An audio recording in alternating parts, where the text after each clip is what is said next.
નમસ્કાર, દૂરદર્શન સમાચારમાં આપનું સ્વાગત છે। શરૂઆત કરીએ બુલેટિનના મુખ્ય સમાચારોથી। પ્રધાનમંત્રી નરેન્દ્ર મોદી આજથી ફિલિસ્તીન, યુએઈ અને ઓમાનના ત્રિદિવસીય પ્રવાસે। ભારત માટે આ દેશો સાથે સર્વગ્રાહી સંબંધો મહત્વપૂર્ણ।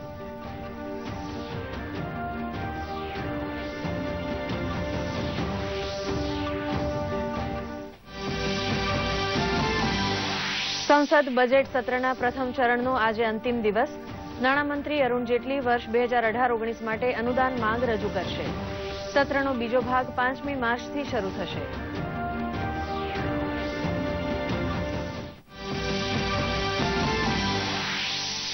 બેટી બચાવોના સંદેશને ચરિતાર્થ કરતા મુખ્યમંત્રી સાવરકુંડલા હોસ્પિટલમાં ચાંદીના સિક્કાથી નવજાત દીકરીને વધાવી।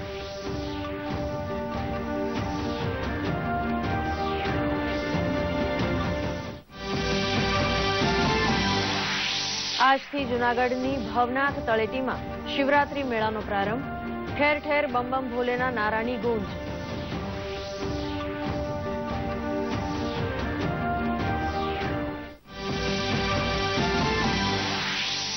મહિલાઓના માસિક ધર્મ અને સ્વચ્છતા અંગે અમદાવાદ અને રાજકોટના રેલવે સ્ટેશન તથા શાળાઓમાં સેનિટરી નેપકિન ઉપલબ્ધ। અક્ષય કુમારની ફિલ્મ પેડમેનની રિલીઝ પૂર્વે જનજાગૃતિ થકી શરૂ થઈ ચળવળ।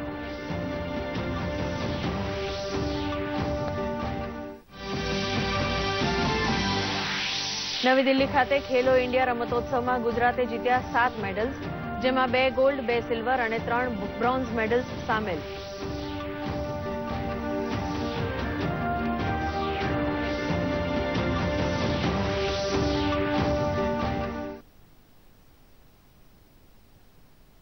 સમાચાર વિગતવાર। પ્રધાનમંત્રી નરેન્દ્ર મોદી આજથી 3 દેશના પ્રવાસે જશે। પ્રધાનમંત્રી ફિલિસ્તીન, સંયુક્ત આરબ અમીરાત અને ઓમાન જશે। પ્રધાનમંત્રીના આ પ્રવાસનો ઉદ્દેશ પશ્ચિમ એશિયા અને ખાડી દેશો સાથે ભારતના સંબંધને મજબૂત બનાવવાનો છે। પ્રધાનમંત્રી 10મી ફેબ્રુઆરીએ ફિલિસ્તીનના રામકલા જશે। નરેન્દ્ર મોદી ફિલિસ્તીનનો પ્રવાસ કરનારા પ્રથમ પીએમ બનશે। પ્રધાનમંત્રી નરેન્દ્ર મોદીએ ટ્વીટ કરીને ફિલિસ્તીન, ઓમાન અને યુએઈના નેતાઓ સાથેની મુલાકાતને લઈને જાણકારી આપી છે। પીએમએ કહ્યું છે કે ખાડી અને પશ્ચિમ એશિયા ક્ષેત્ર તેમના માટે મુખ્ય પ્રાથમિકતામાં સામેલ છે। ખાડી અને પશ્ચિમ એશિયા સાથે સર્વગ્રાહી સંબંધોને ભારત મહત્વ આપે છે। સંસદ ભવનમાં પ્રધાનમંત્રી નરેન્દ્ર મોદીની અધ્યક્ષતામાં ભાજપ પાર્લામેન્ટની બેઠક યોજાઈ।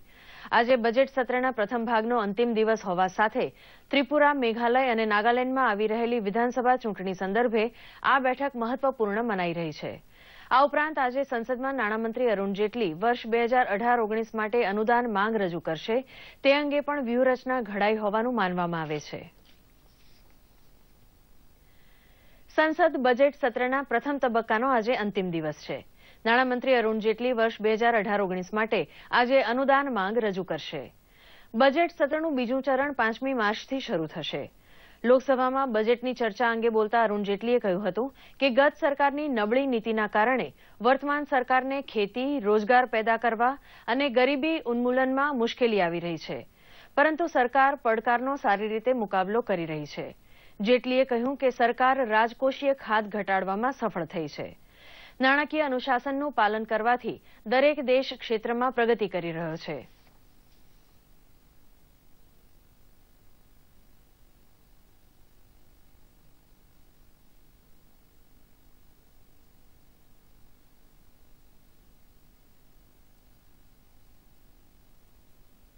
મુખ્યમંત્રી વિજયભાઈ રૂપાણીએ સાવરકુંડલા અને આસપાસના વિસ્તારમાં લોક આરોગ્ય માટે કાર્યરત લલ્લુભાઈ શેઠ આરોગ્ય કેન્દ્રની મુલાકાત લીધી હતી અને કેન્દ્રની વિવિધ પ્રવૃત્તિઓની જાત માહિતી મેળવી હતી। આ દરમિયાન પ્રસૂતા વોર્ડમાં એક નવજાત દીકરીના જન્મને મુખ્યમંત્રીશ્રીએ ચાંદીનો સિક્કો આપીને વધાવ્યો હતો। બેટી બચાવો, બેટી વધાવોને ચરિતાર્થ કરતા મુખ્યમંત્રીશ્રીના આ પગલાને હાજર સૌ કોઈએ હર્ષોલ્લાસથી સ્વીકાર્યો હતો। મુખ્યમંત્રીએ અમરેલી જિલ્લાના સાવરકુંડલા ખાતે વિદ્યાગુરુ ફાઉન્ડેશન સંચાલિત લલ્લુભાઈ શેઠ આરોગ્ય મંદિરના લાભાર્થે યોજાયેલી રામકથાનો લાભ લીધો હતો। પ્રખર રામાયણી સંત મોરારી બાપુ દ્વારા થઈ રહેલી કથામાં મુખ્યમંત્રીશ્રીએ પણ પ્રેરક વાત કરી હતી। ઓપરેશન હોય, ડાયાલિસિસ હોય, ડિલિવરી હોય કે પછી ફિઝિયોથેરાપીની વાત પણ હોય, બધી વસ્તુ અહીંયા આરોગ્યધામમાં બધી સગવડતાઓ સાથે વેલ ઇક્વિપ્ડ મફત સારવાર આ બહુ મોટી વાત છે.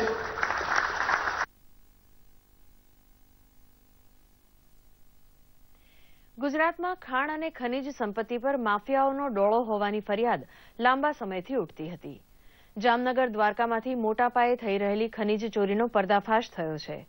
દાહોદ જિલ્લામાં કલેક્ટરે પૂર્વ બાતમીના આધારે મોટી ખનીજ ચોરી પકડી પાડી છે, તો જામનગર એલસીબીએ પણ ખનીજ ચોરીના 3 કરોડના મુદ્દામાલને જપ્ત કરી આગળની કાર્યવાહી હાથ ધરી છે.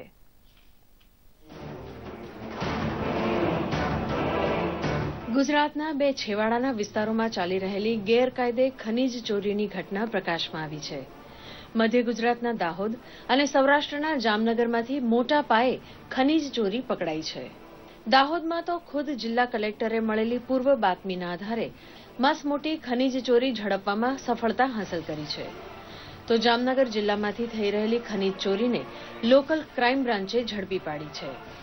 દાહોદ જિલ્લા કલેક્ટરે રેતીના માફિયાઓ સામે લાલ આંખ કરતા જિલ્લામાંથી ગેરકાયદે રેતીનું ખનન કરતી 33 ટ્રકને ઝડપી પાડી છે. આ કાર્યવાહીમાં જિલ્લા કલેક્ટર ઉપરાંત એસડીએમ, આરટીઓ અને પોલીસની ટીમની મદદ લેવામાં આવી હતી. પકડાયેલી ટ્રકમાં ગેરકાયદેસર અન્ય રાજ્યોમાં રેતી લઈ જવાતી હોવાની માહિતી જિલ્લા કલેક્ટર જે રંજીતકુમારને મળી હતી.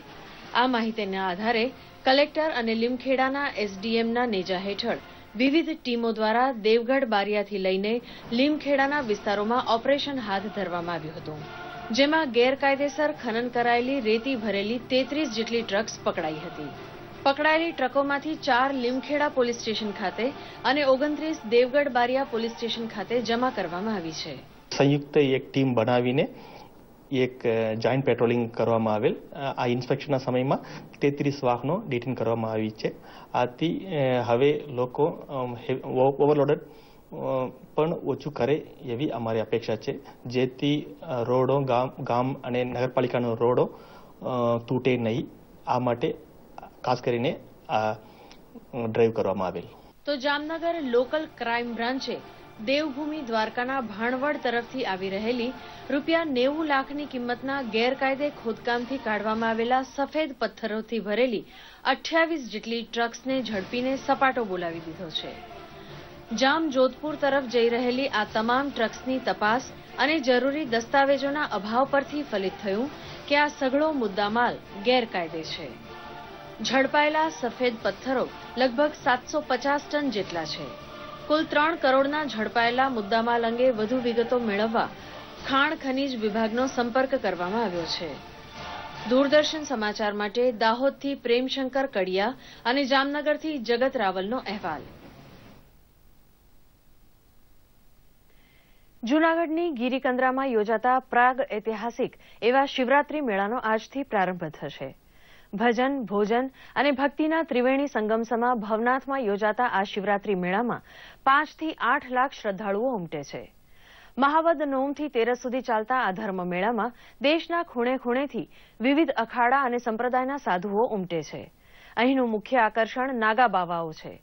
શરીરે ભસ્મ અને લલાટે ત્રિપુંડ તાણીને નિજાનંદમાં રહેતા નાગા બાવાઓ માટે વાયકા છે કે શિવરાત્રીના મેળા દરમિયાન જ તેઓ દેખાય છે.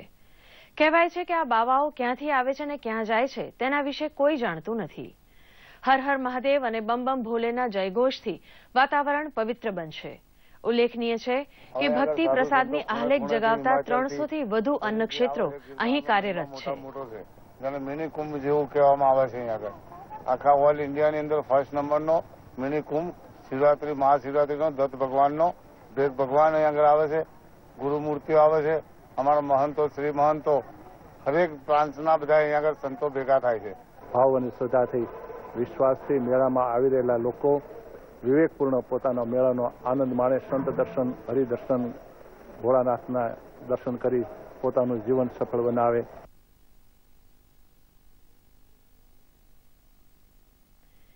ફિલ્મ એ સમાજનું દર્પણ છે. બદલાતા સમયમાં બેટી બચાવો બેટી પઢાઓ જેવા સાંપ્રત વિષયથી માત્ર ભ્રૂણ હત્યા જ નહીં પરંતુ બાળકીઓને પુત્ર જેવો જ દરજ્જો આપવા જેવી સંવેદનશીલ ફિલ્મો બની ચૂકી છે. આવી જ એક ફિલ્મ છે પેડમેન. આજે ફિલ્મ પેડમેન રિલીઝ થશે. ફિલ્મ રિલીઝ પૂર્વે કેવો બદલાવ આવ્યો છે તે અંગે જોઈએ એક ખાસ અહેવાલ. માસિક ધર્મચક્ર મહિલા શરીરની એક સામાન્ય પ્રક્રિયા છે. કેટલીય મહિલાઓ આ સમય દરમિયાન કરાતા ભેદભાવના કારણે ત્રસ્ત હોય છે. વળી સેનેટરી નેપકિનનો ઉપયોગ ન કરવાના કારણે બીમારીઓનો શિકાર પણ બને છે. જે રીતે આપણે આપણી આસપાસ સ્વચ્છતા રાખીએ છીએ તે જ રીતે મહિલાઓ માટે પણ એ જરૂરી છે કે માસિક ચક્ર દરમિયાન તેઓ પોતાની સ્વચ્છતા રાખે. જો તમે એ હાઇજીન એટલે કે સ્વચ્છતા ના રાખો, એક જ પેડ વાપર્યા કરો અને એ બ્લીડિંગ વાળું ભરાઈ જાય તો એ જ ઇન્ફેક્શન તમારા અંદરના ઓર્ગન્સ એટલે અંગોમાં લાગી શકે છે. કપડાં કટકા પીસના બદલે તમે સેનિટરી પેડ વાપરો તો હાઇજીન મેન્ટેન કરશે અને ક્રોસ ઇન્ફેક્શન નહીં થાય. દર મહિને માસિક થવું એ ફિઝિયોલોજીકલ છે, નોર્મલ પ્રોસેસ છે.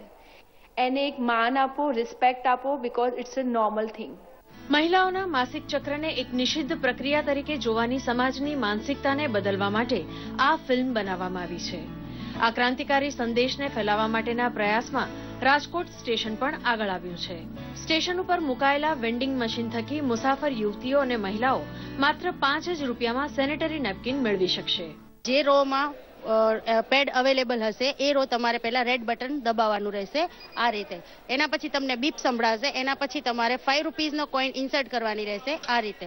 5 રૂપિયાનો ઇન્સર્ટ કરશો કોઈન, ત્યાર પછી તમને અહીંયાથી સેનેટરી પેડ તમને મળી જશે. તો આ રાજકોટ રેલવે જંકશન પર જે મશીન લગાવવામાં આવ્યું છે તે ખરેખર મહિલાઓ માટે આશીર્વાદરૂપ તો કહી શકાય, પરંતુ ગુજરાતના તમામ રેલવે સ્ટેશનો પણ આ મશીન પરથી એક પ્રેરણા લઈ મહિલાઓને મદદરૂપ થાય તે રીતના આ મશીન લગાવવા જોઈએ. માસિક ચક્રની સમજ ઘરમાંથી જ મળવી જોઈએ. આ માટે હવે શાળાઓ પણ આગળ આવી છે. અમદાવાદની શાળાઓમાં પણ વેન્ડિંગ મશીન મૂકી વિદ્યાર્થીનીઓને ₹10માં સેનેટરી નેપકિન પૂરા પાડવા માટે વ્યવસ્થા કરાઈ છે. આ નવી વ્યવસ્થાને સર્વસ્વીકૃત બનાવવાની દિશામાં પણ પહેલ થાય તેવું યુવતીઓ ઈચ્છી રહી છે. मैं एक 11th स्टैंडर्ड की स्टूडेंट हूँ और हमारे स्कूल में एक सैनिटरी डिस्पेंसर इंस्टॉल किया गया है. वो हमारे लिए एक बहुत ही अच्छा जरिया है क्योंकि हम एक पहले ये सैनिटरी नैपकिन्स को लेके एक बहुत टैबू क्रिएट किया जाता था, पर अब ये एक बहुत ही ઓપન માઇન્ડેડ ચીઝ હોને લગી હૈ and it's good for us. કોઈન ઇન્સ્ટોલ કરીને મને પેડ મળી જાય છે વિચ ઇઝ વેરી હેલ્પફુલ અને એનાથી સારી રીતના લાઈક આઈ ડોન્ટ મતલબ મને ડર નથી લાગતો કોઈને જઈને પૂછવા માટે પેડ માટે અગર હું ઘરેથી ના લાવી હોઉં તો.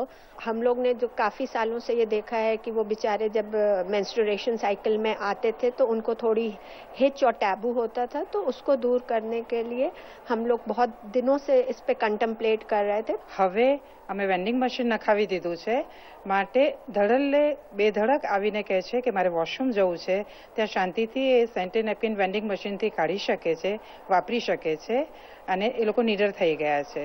આ બદલાવમાં હવે પુરુષો પણ બાકાત નથી. મેડિકલ સ્ટોરમાંથી સેનેટરી પેડ ખરીદવામાં હવે પુરુષો પણ સંકોચ નથી અનુભવતા. પુરુષો અને મહિલાઓ બંને આવે છે ખરીદવા માટે અને એમને કોઈ જ પ્રકારનો સંકોચ અનુભવાતો નથી. અને આ બદલાવ હમણાંથી ખાસ જોવા મળ્યો છે.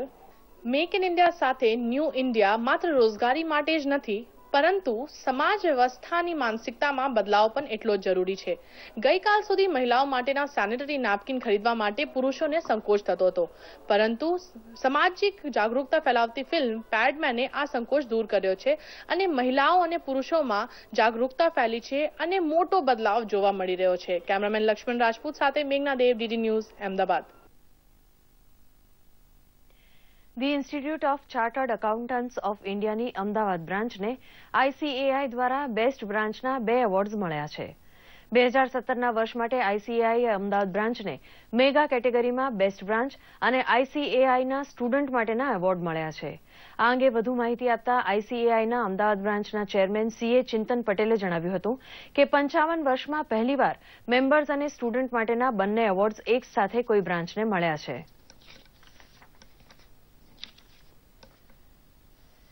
ખેલો ઇન્ડિયા સ્કૂલ ગેમ્સ સફળતાપૂર્વક સંપન્ન થઈ છે.